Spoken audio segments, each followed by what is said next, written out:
भारतीय जनता पक्षाच्या आमच्या नगराध्यक्षाचे उमेदवार श्रद्धाताई भोसले आणि आमचे सगळेच भारतीय जनता पक्षाचे उमेदवार यांना सगळ्यांना एकत्र घेऊन आमचे भारतीय जनता पक्षाचे आमचे सगळेच पदाधिकारी कार्यकर्ते एकत्र मिळून आज सावंतवाडीकरांसमोर आम्ही एक भव्य अशी मोठी रॅली काढलेली आहे।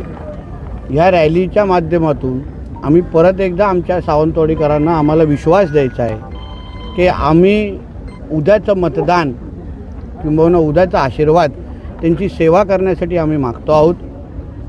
पुढची 5 वर्ष त्यांच्या आयुष्यामध्ये परिवर्तन आम्हाला आणायचं आहे। आम्हाला ऐतिहासिक असे प्रकल्प इथे राबवायचे आहेत। सावंतवाडीचा चेहरा मोहरा बदलण्याची एक सुवर्ण संधी श्रद्धाताईंच्या रूपाने आपल्याकडे आज चालून आलेली आहे। ज्या राजघराण्याने आपल्या ह्या सावंतवाडीला खऱ्या अर्थाने ओळख दिलेली होती, इतिहासामध्ये पूर्ण सावंतवाडीचा प्रवास हा राजघराण्याच्याच माध्यमातून आज घडलेला आहे आणि पुढेही घडवण्याची एक सुवर्ण संधी आपल्याकडे उद्या चालून आलेली आहे। म्हणून मतदार बंधू भगिनींनी आणि तरुण मित्रांनी सगळ्यांनी एकत्र येऊन आदरणीय आमच्या श्रद्धाताईंना आणि त्यांच्या सर्वच सहकाऱ्यांना भरघोस असा मतदानारूपी आशीर्वाद तुम्ही द्यावा। श्रद्धाताईंना मतदान म्हणजे आदरणीय नरेंद्र मोदी साहेबांना मतदान, श्रद्धाताईंना मतदान म्हणजे आदरणीय देवेंद्र फडणवीस साहेबांना मतदान, श्रद्धाताईंना मतदान म्हणजे आदरणीय रवी चव्हाण साहेबांना मतदान, श्रद्धाताईंना मतदान म्हणजे आदरणीय राणे साहेबांना मतदान। आणि मी पालकमंत्री म्हणून पण मी माझी जबाबदारी मी स्वीकारतो की उद्या श्रद्धाताई आणि आमच्या सगळ्या टीमला निवडून आल्यानंतर सावंतवाडीसाठी या शहराच्या विकासासाठी राज्य सरकारचा प्रतिनिधी म्हणून एकही रुपयाची निधी कमी पडून देणार नाही। त्याच्याही पुढे जाऊन ह्या 4ही शहरांना चांगल्यातले चांगलं जास्तीत जास्त निधी देण्याची जबाबदारी ही देवाभाऊंच्या वतीने माझी असेल हा विश्वास आजच्या निमित्ताने देतो। विरोधकांनी फार दिवसण्याचा प्रयत्न केला, मात्र शेवटपर्यंत विकास हाच तुमचा मुद्दा राहील। कारण का सावंतवाडीचा मतदारच आमचा केंद्रबिंदू आहे। हा नितेश राणेची ही वैयक्तिक निवडणूक नाही, आमच्या वैयक्तिक आमच्या हेवे दावे दाखवण्याची ही निवडणूक नाही, उणीधुणी काढण्याची ही निवडणूक नाही। सावंतवाडीचा मतदार हा पुढचे 5 वर्ष त्यांचं आयुष्य आमच्या हातात सोपवण्यासाठी ही निवडणूक आहे। 2 डिसेंबर 2025 ही परत आमच्या आयुष्यामध्ये परत कधीच येणार नाही। पुढच्या 5 वर्षानंतर ही संधी आम्हाला मिळणार आहे। म्हणून आम्ही सावंतवाडीच्या मतदारालाच केंद्रबिंदू नजरेसमोर ठेवून आम्ही मतदान मागतो आहोत। विकासाचाच अजेंडा नजरेसमोर ठेवून आम्ही पुढे चालतो आहोत आणि तोच प्रवास आम्हाला उद्या त्यांचा सगळ्यांचा आशीर्वाद मिळाल्यानंतर 3 तारखेला तो संदेश आमच्यापर्यंत पोहोचेल आणि 4 तारखेपासून आम्ही कामाला लागू।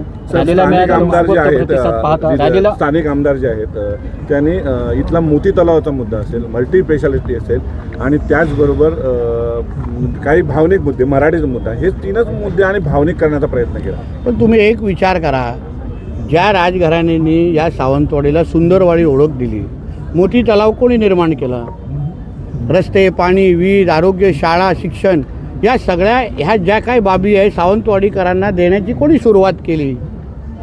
आणि म्हणून ज्याची ओळखच ज्या सावंतवाडीला ओळखच सुंदरवाडी ह्या राजघराण्याच्यामुळे अगर मिळाली असेल तर राजघराण्यातल्या अगर व्यक्ती आपल्या या एका खुर्चीवर आपल्याला आशीर्वाद मागतोय, नगराध्यक्षाची निवडणूक तर आमच्या श्रद्धाताई लढवत आहेत, मला वाटतं हे राजकारण करण्याची ही वेळच मुळामध्ये नव्हती। ही निवडणूक जसे मी अगोदर आपल्याला बोललो की ही निवडणूक राजघराण्याला ज्यांनी आपल्याकडून काहीच मागितलं नाही, कधीच काय अपेक्षा ठेवली नाही, नुसतं आपल्याला दिलेलं आहे, त्यांना अगर आपल्याला परतफेड करण्याची अगर संधी मिळाली असेल तर सावंतवाडीच्या जनतेने, सावंतवाडीच्या सगळ्या राजकीय पुढाऱ्यांनी, कार्यकर्त्यांनी एकत्र मिळून श्रद्धाताईंसाठी आणि सगळ्यांसाठी काम करायला हवं होतं। राजकारणामध्ये राजकारण करत असताना माणुसकी नजरेसमोर ठेवून आपण काम करायला पाहिजे। आपण भारतीय जनता पक्ष, शिवसेना, काँग्रेस, राष्ट्रवादी काँग्रेस ह्या सगळ्या पक्षाचे कार्यकर्ते होण्याच्या अगोदर आपण सावंतवाडीकर आहोत, आपण सिंधुदुर्गकर आहोत आणि त्या चष्म्यातून अगर ही निवडणूक पाहिली असती तर आज हे कुठलीच टीकाटिप्पणी केली नसती। आज मोती तलाव असेल, मल्टी स्पेशलिस्ट असेल, आमच्या लखमराजेजींनी पत्रकार परिषदेमध्ये काय बोलले ते सगळे प्रश्न सोडवण्याची जबाबदारी त्यांची आहे। राजघराण्यांनी अगर इकडल्या विकासाची जबाबदारी घेत असतील त्याला सत्तेची जोड आमच्या माध्यमातून मिळत असेल तर सावंतवाडीकरांचा विकास तुम्ही विचार करा किती गतिमान पद्धतीने होऊ शकतो किंवा संधी आपल्याकडे आलेली आहे. ते म्हणून ही संधी आपण सोडता कामा नये. राजकारणाच्या जागी दीपक केसरकर साहेब पण कितीही काय बोलले असले तरी त्यांचाही आशीर्वाद मी परत सांगतो, त्यांचाही आशीर्वाद श्रद्धाताईंनाच आहे. 3 तारखेचा विजयी गुलाल उडवण्यासाठी केसरकर साहेब आमच्या खांद्याला उभे असतील, विजय रॅलीमध्ये आमच्याबरोबर असतील, एवढा ठाम विश्वास तुम्हाला देतो. म्हणून तुम्ही तुमचे कॅमेरे तयार ठेवा. उपमुख्यमंत्र्यांनी काल पुनरुच्चार केला की मी नगरविकास मंत्री आहे आणि त्याच्यामुळे बाकीच्या गोष्टींवर तुम्ही विश्वास ठेवू नका, मी निधी कमी पडू देणार नाही, असं त्यांनी विधान केलं. आदरणीय एकनाथ शिंदे साहेब हे राज्याचे मुख्यमंत्री राहिलेले आहेत.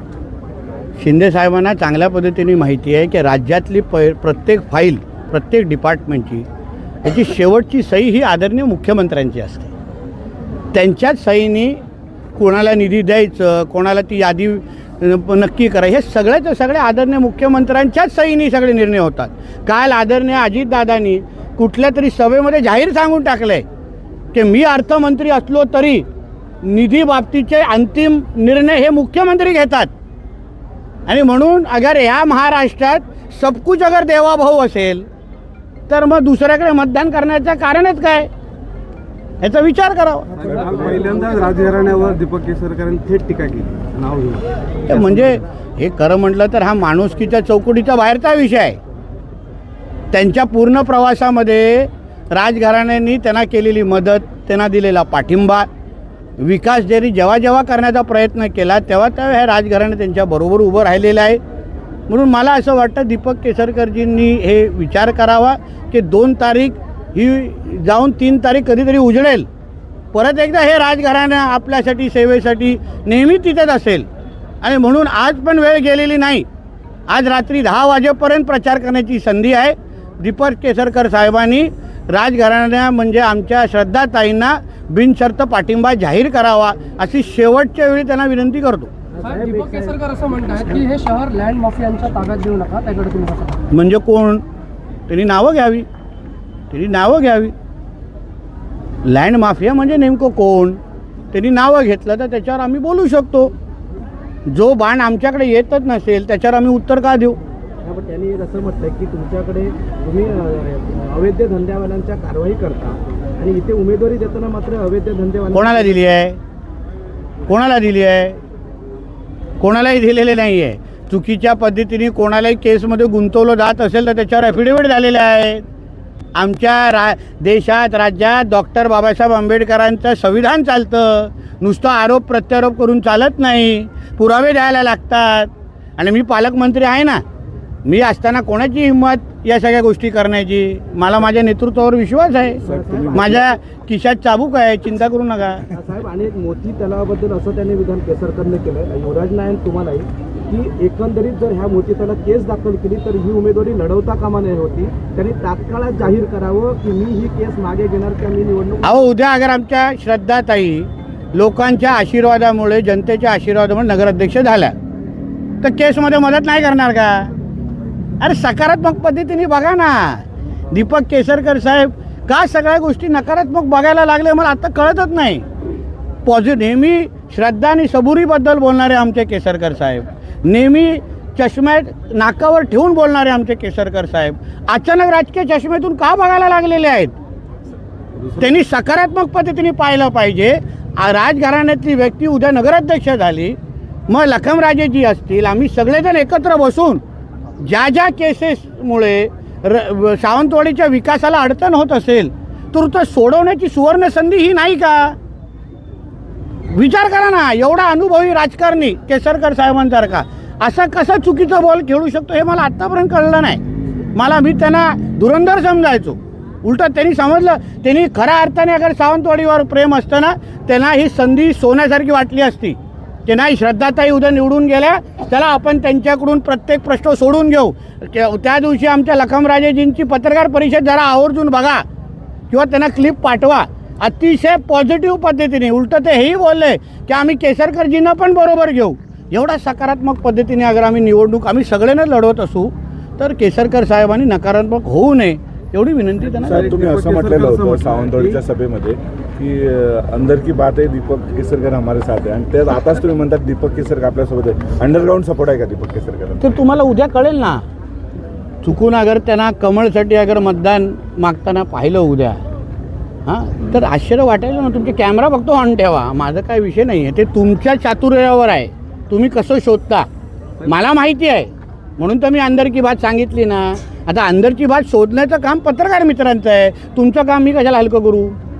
दुसरा एक विषय की दीपक केसरकर असे म्हणाले की मल्टी स्पेशालिटीची जागा जर हक्काची आहे आणि ती मिळाली नाही तर आम्ही कोर्टात जाऊ. या सगळ्या गडबडी सगळे प्रश्न सुटतील जेव्हा एक राजघराण्यातली व्यक्ती त्या सावंतवाडीच्या नगराध्यक्षाच्या पहिली नागरिक म्हणून अगर तिथे श्रद्धाताई बसल्या, तर मी तुम्हाला बोलतो सगळ्यात प्रश्न सुटतील.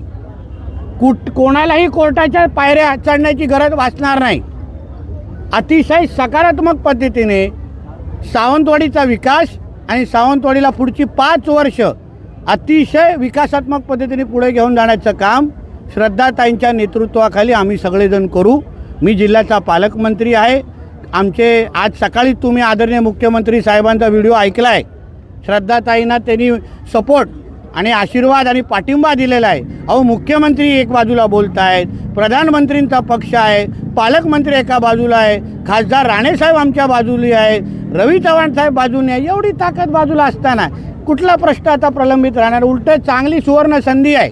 अशी ऑफर तुमच्या सावंतवाडीच्या मार्केटमध्ये पण भेटत नाही. साहेब, जो उत्स्फूर्त प्रतिसाद मिळतो, जिल्ह्याचं काय चित्र असेल? जिल्ह्याचं चित्र काय असेल?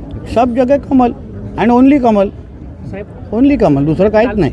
काल उपमुख्यमंत्री साहेबांनी दादांची भेट घेतलेली आहे मालवणमध्ये जाऊन. तुम्ही या घटनेकडे कसं पाहता? मी राजकारणाच्या पलीकडे राजकारणाचा चष्मा मी थोडा बाजूला ठेवतो, टेबलावर ठेवतो, आणि मी हे पाहतो की आमच्या महाराष्ट्राचं राजकारण यशवंतराव चव्हाण साहेबांपासून, बाळासाहेब ठाकरेपासून साहेबांपासून आत्तापर्यंत हे नेहमी राजकारणाच्या पलीकडे संबंध जोपासणाऱ्यापैकी आमचा महाराष्ट्र राहिलेला आहे.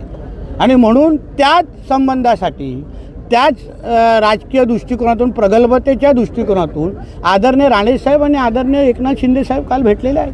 साहेब, पैसे घ्या भाजपचे आणि मतं घाला आम्हाला, असं थेट केसरकरांनी लोकांना आवाहन केलंय. म्हणजे केसरकर साहेब बोलत आहेत काय कोण पैसे वाटतायत? असं त्यांनी थेट आणि म्हटलंय की चुकीची बाब आहे.